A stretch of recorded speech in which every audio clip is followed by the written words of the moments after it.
everyone, welcome to Tarot Spirit Class. My name is Brooke. This is the first part in a four-part series that is going to encompass many things about how to use tools that I think are very much necessary in performing tarot readings. This is not a beginner's tarot course or how to read the cards. However, this is more along the lines of how to incorporate different methods that I perform in doing divinations and readings and what goes on behind the scenes per se if you are a part-time, full-time professional reader. So thank you for those that have signed up, and let's begin. So the first part of the four-part series today is going to be about grounding and centering yourself before a reading. So for instance, in the early days of when I was doing readings and learning about the tarot myself, and I was dabbling into runes and animal cards, and this was pre-internet. This was like 1993. So all you had was the hope of a magical bookstore down the street, or to borrow somebody's book, or to try to find as much information as you could at the library.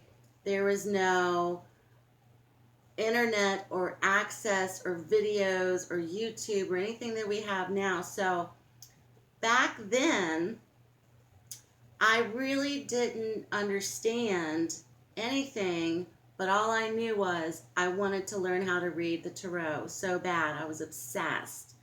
And over the years, especially when I started to read professionally, which means accepting money for my services, I didn't know why I was experiencing this emotional exhaustion at the end of each reading. What's wrong with me? And it felt like I had run a marathon. And girlfriend, I'm not a runner. But it felt like I had run a marathon after each reading. I was emotionally exhausted.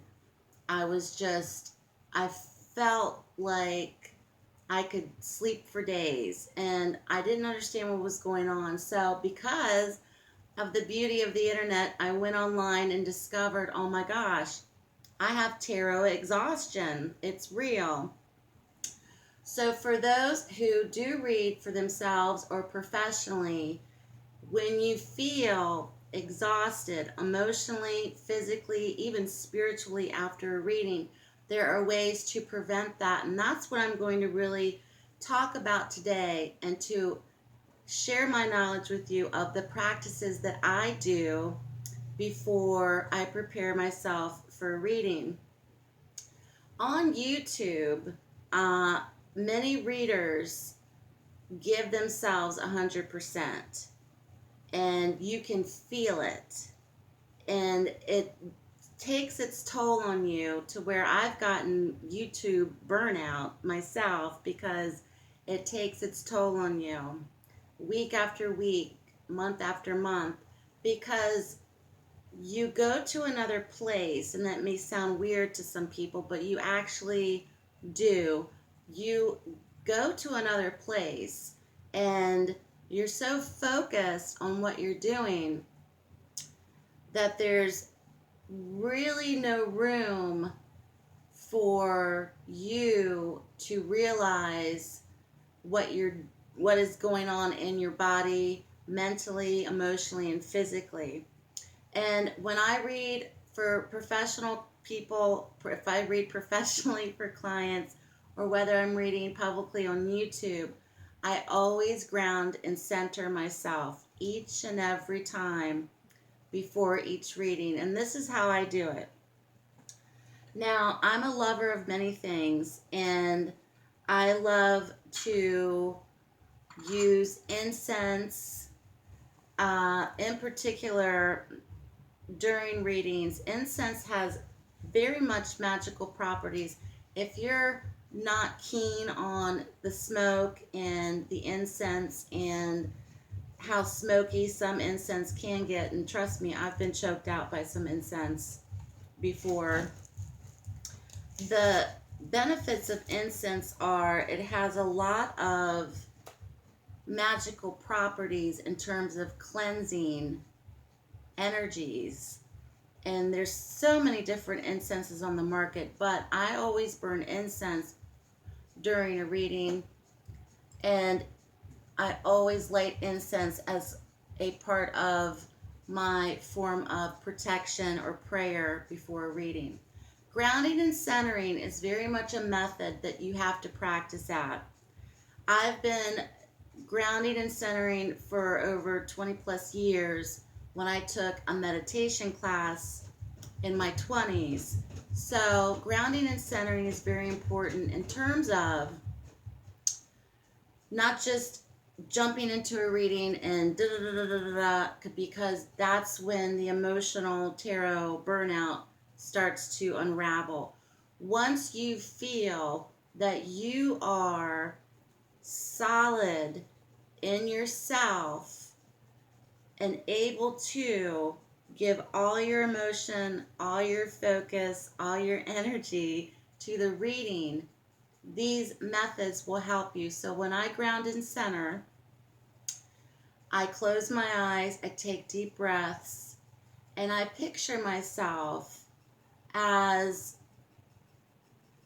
being from my middle back upward through to the sky. And I'm inside my house right now, but even I'll picture it mentally coming out of my back, up my head, through the ceiling, through the roof, into the sky, and then I'm traveling up this sort of rod of energy.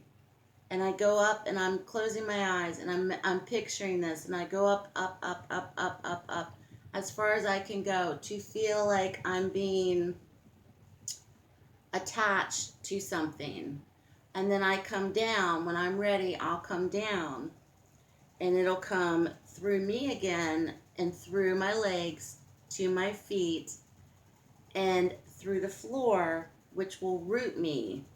And then in the center of my belly, I always picture like a solid white or solid blue, and it grounds me.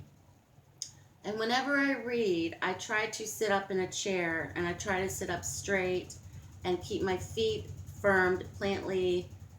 uh, firmly on the ground.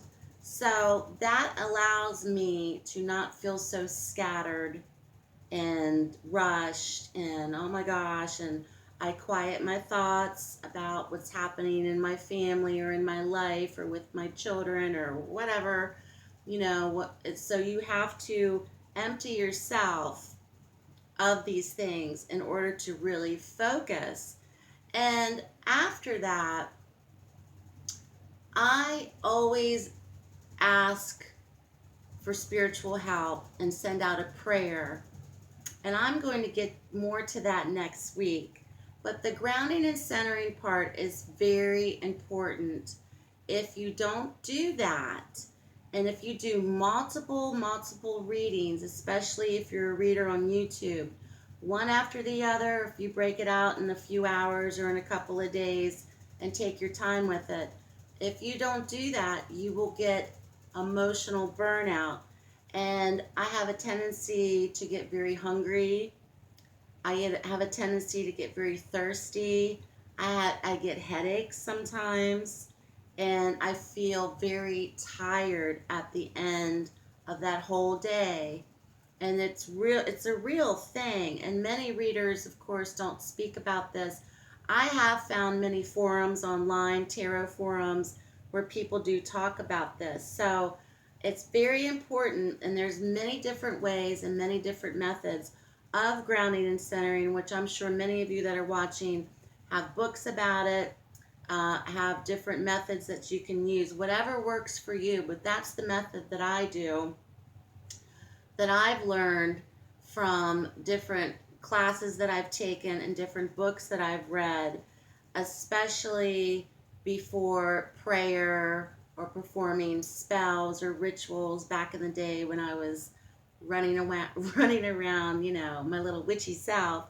So it's really something that is very important for you to not only use in doing reading cards or methods of divination, it's also very useful in terms of if you just feel overwhelmed in general. And you can do this anywhere, and nobody will know what you're doing. And just taking 5 minutes and doing this kind of grounding and centering yourself really, really helps, because reading the cards or performing any kind of divination, you're tapping into something that is unseen and not necessarily supernatural, but it's your subconscious, it's intuition, it's almost like another gateway or another channel.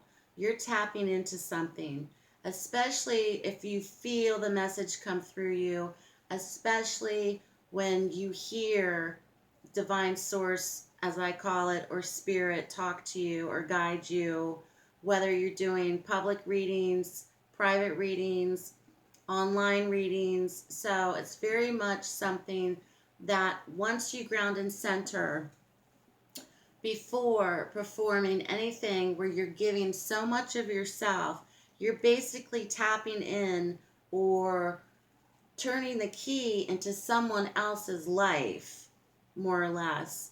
And that's a big deal, to take on somebody else's energy field when there's a lot going on, because normally people don't get readings for uh, topics that are light and happy. They want to know some things. When you order a reading, or when you're doing a reading, or when people are asking you questions, these are serious, real life issues, questions, ordeals, things on a serious nature. And when you're tapping into that, you can very much get sucked into that energy field. And I also make sure that I cleanse and consecrate my cards, which we will talk more about in this series as well. And I also do methods of clearing and cleansing my surroundings, which is very important as well. So I'm going to be talking about many, many different things throughout this series.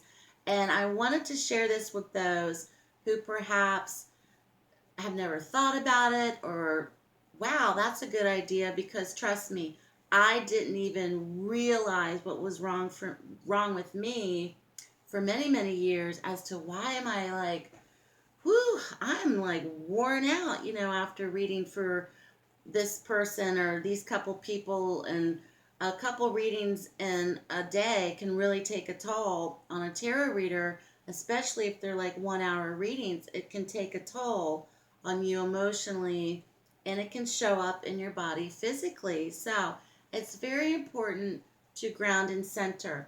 I also sometimes will hold a crystal in my hand, or I'll hold a quartz crystal, because they have very much qualities of absorbing negative energies.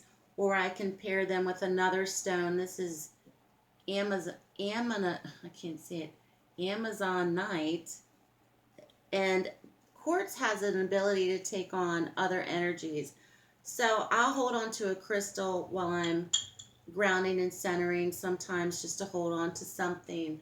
I also like to, fluorite's good. I like to hold on to a piece of fluorite, something that I can put in the palm of my hand. And it may take me 5 minutes, and it may take me 10 minutes, it may take me 20 minutes. It doesn't matter. There's no time limit. When you feel that you are connected to something outside of yourselves, and that you feel ready, and you'll know when you're ready, that's when you can go to my next step, which I'll speak about next week, which I send up a prayer of protection, of thanks.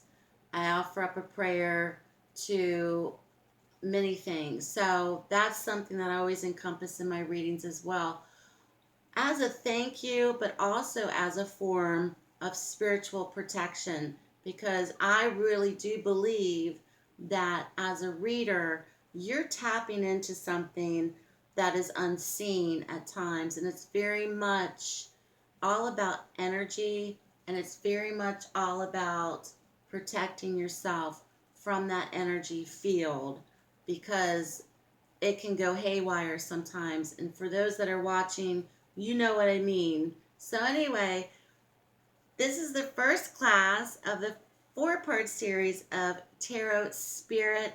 Thank you so much for joining me. I hope that this was helpful. I will debut a new video for you next week. Have a great day, everybody. Thank you so much for watching, and I'll speak to you soon.